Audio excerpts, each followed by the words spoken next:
I never had that time to really grieve for my father because I was so busy just trying to keep afloat.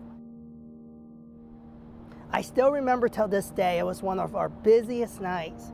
I remember sitting in my kitchen after everything closed. I felt God just told me, this isn't you, and you need to walk away. I hit a truck that turned in front of me, going about 60 miles an hour in the rain. He rushed out and watched me being cut out of the car and put into an ambulance. Immediately after, probably about 2 weeks after, I put in my 2-week notice and jumped ship. Had moved my life from Atlanta all the way up to Kansas City, and we started working out of his basement. Ever since I was a kid, I was always into art. And I remember stealing my parents' camcorder all the time and just having a ton of fun making movies. Ever since then, I've been crazy about making films and storytelling. Walking away with a triple net lease, it led me to taking a bankruptcy.